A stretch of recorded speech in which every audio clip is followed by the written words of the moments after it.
what's up, my charity boxes? This is season 12, episode 12, Harry Situation, Real Housewives of Atlanta review. All right, we just going to jump into it.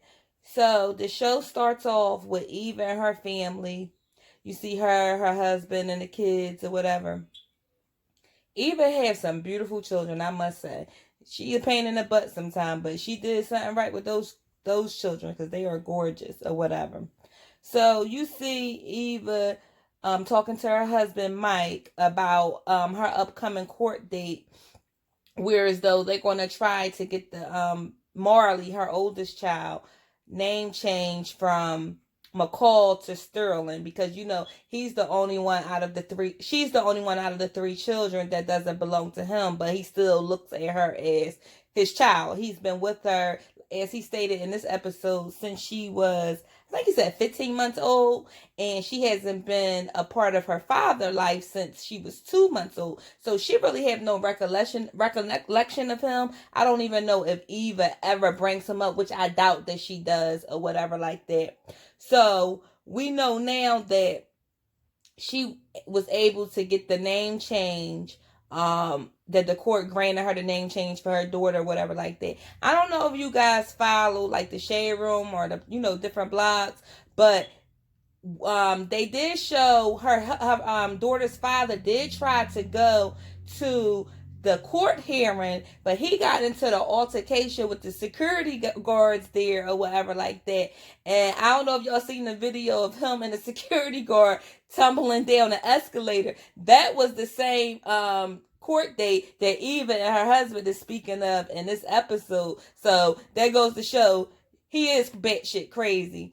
I'm not really here for her trying to just wipe her father's side completely out. Maybe the little girl is too young right now to be introduced to everything as far as her father, because he comes with a lot of drama. But I think when she gets older, it may be a good idea for Eva to explain to the child that she does belong to someone else, and give her the option as if she want to deal with him or not, or whatever like that. Because sometimes when we as parents, we think we're protecting the children, but when they grow up, they want that sense of identity, and then they start hating us. So that's like a slippery slope. It's for her, that's her child, so she could do what's best, but she need to be mindful of the things that may take place in the future.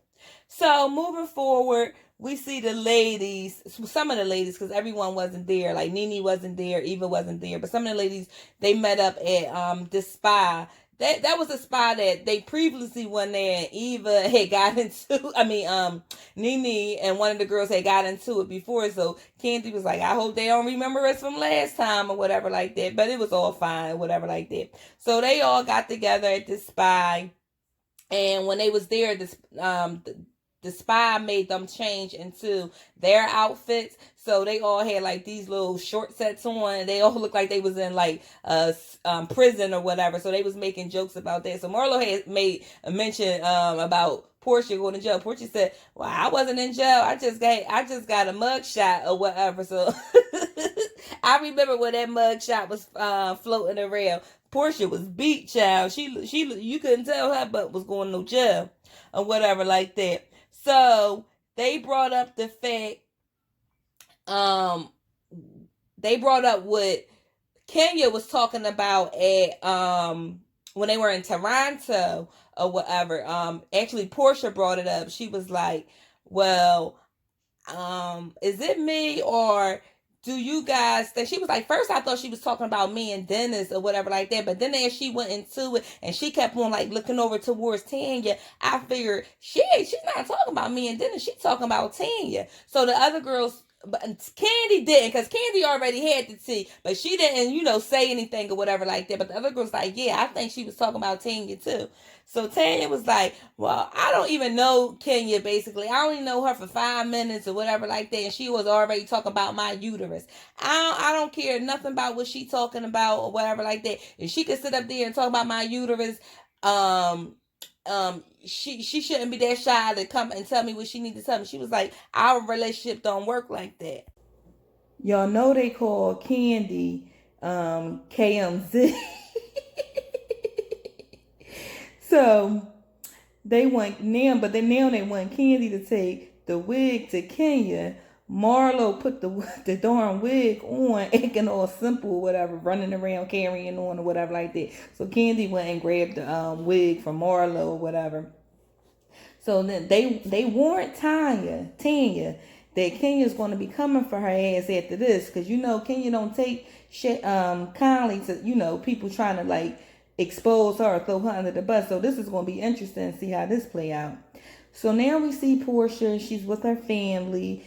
She's telling them how her and Dennis got reengaged in Toronto when he proposed in front of all the girls and Tanya friends or whatever. So she wants them all to hear Dennis out, because we learn on this episode that apparently her mother Diane and her sister blocked him from their cell phones or whatever. So I don't think Lauren is really here for him or whatever like that. So it's going to take him to, a little bit more convincing her to fall back in his good graces, because she's not trying to hear what he got going on. So now Candy meets with Cynthia and Kenya, and she brought up the incident when Kenya was hinting about Tanya. Now we know that Cynthia already told Tanya the real deal about why Kenya was, throwing throw those little questions out there. So Tanya doesn't seem too bothered by it or whatever like that. It almost seems as if she knows about it, because she wasn't too taken back about it or whatever like that. So Candy pulls out the wig, and Cynthia like, how she get your wig? So Kenya basically said like it's not that deep. She not really caring. Like she asked her to get it.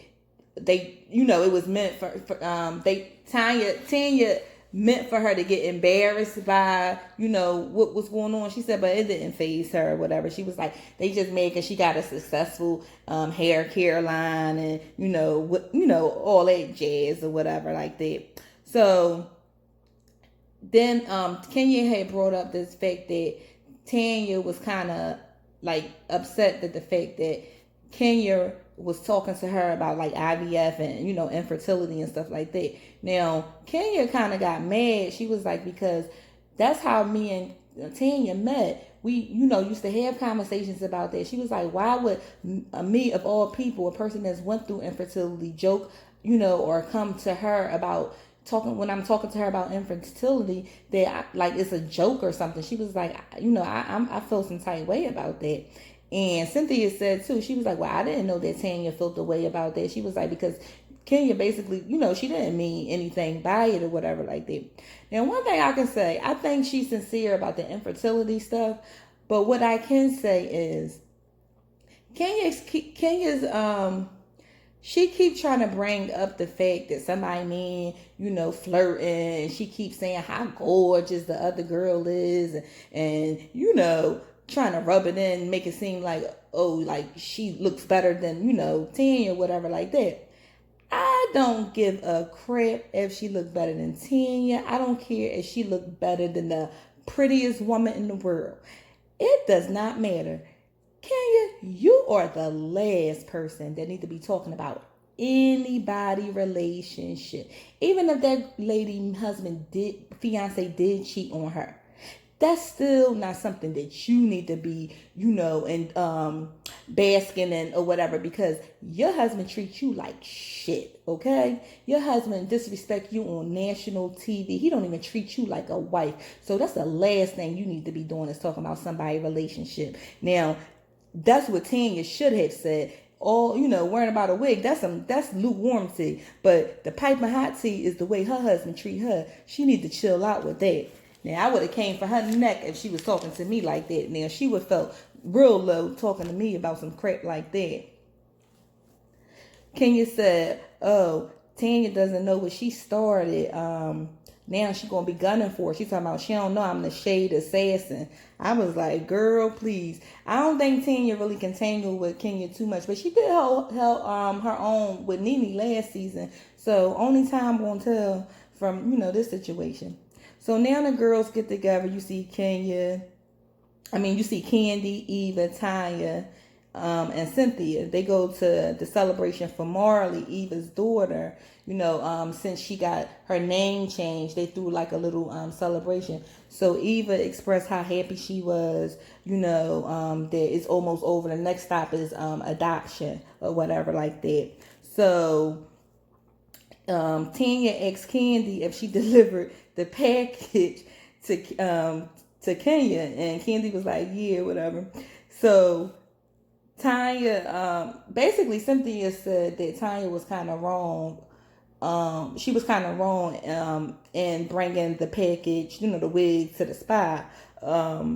Eva was soaking it all in because Eva wasn't there when all this was discussed, so she didn't know what was going on. So she was just getting all the tea or whatever.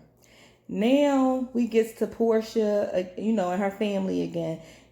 We see Dennis, his mom. We find out that his mom is going to be joining which when he told Portia, she didn't look too happy about that. She was like, I thought it was just going to be, me, my mom, you and my sister or whatever.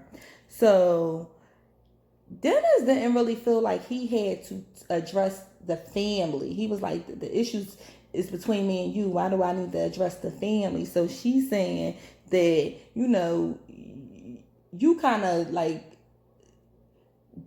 basically you kind of like put a stain on the family, so you need to address them as well. They were affected by it as well. So he wasn't really feeling about it. I'm feeling it, but he agreed. He agreed, to have to sit down or what, or whatever like that. So you see, Lauren and his mom, they came to the house. They playing with PJ and talking to Portia. They're not paying Dennis any mind. So Dennis like, do y'all want some Coca-Cola? Like, I was cracking up. He looked pitiful sitting over there. Because when I tell you they was paying him no mind, they were paying him no mind. I was like, I kind of feel bad for Dennis in that moment. So they end up coming over to the table, whatever like that. Next thing you know, the doorbell rang. He goes answer the door for his mother. She came over, whatever like that. So she grabs the baby from Portia's mom, and all is well at this particular time. So Dennis ended up apologizing to the family, and he goes on to say how he was feeling silly when he was trying to call and talk to PJ on but he couldn't get in touch with Miss Diane because she had the phone number blocked. So Portia was like, well, you could have called on the iPad. He was like, well, that's silly. She was like, well, no, you could have called on the iPad. She was like, it's a reason why you were blocked. You did some things to people, basically like, we're not just going to let you have this easy. You got to work for it or whatever. And I felt Portia with that. And she felt the tight way because she said that Dennis' mom wasn't, reaching out to her, talking to her. She was like, because when she do something wrong, she don't have a problem with telling her how, she messed up. So why couldn't she come and, say, Portia, I'm sorry, basically like, I feel for you. I'm sorry. I apologize. She ain't do none of that or whatever. She ain't check on her or whatever. So, Portia mom also said that she was hurt by it. She was like, and it's like, you was about to make Portia another statistic, another baby mama or whatever. She was like, and that's not what she wanted for her child, So Lauren goes on to say that Dennis knew better. Like, he knew better. When you know better, you should do better. And he did not do good. You know what I'm saying? Like, it's no excuse as to why you did what you did or whatever. So, Portia said that she know that, the relationship is going to, the work is going to be hard putting into, their relationship, trying to move forward. But, they both willing to work on it or whatever like that.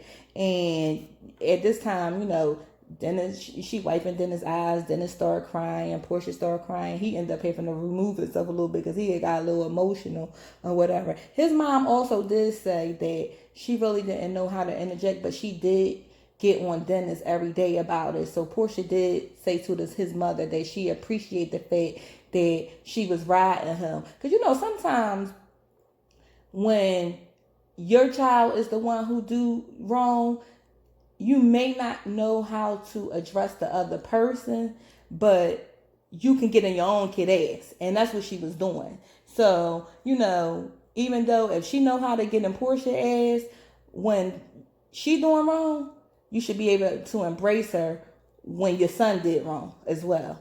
So that's my review for Real Housewives of Atlanta. I hope you guys enjoy. If you liked it, please feel free to like, comment, and subscribe. Holla at your girl.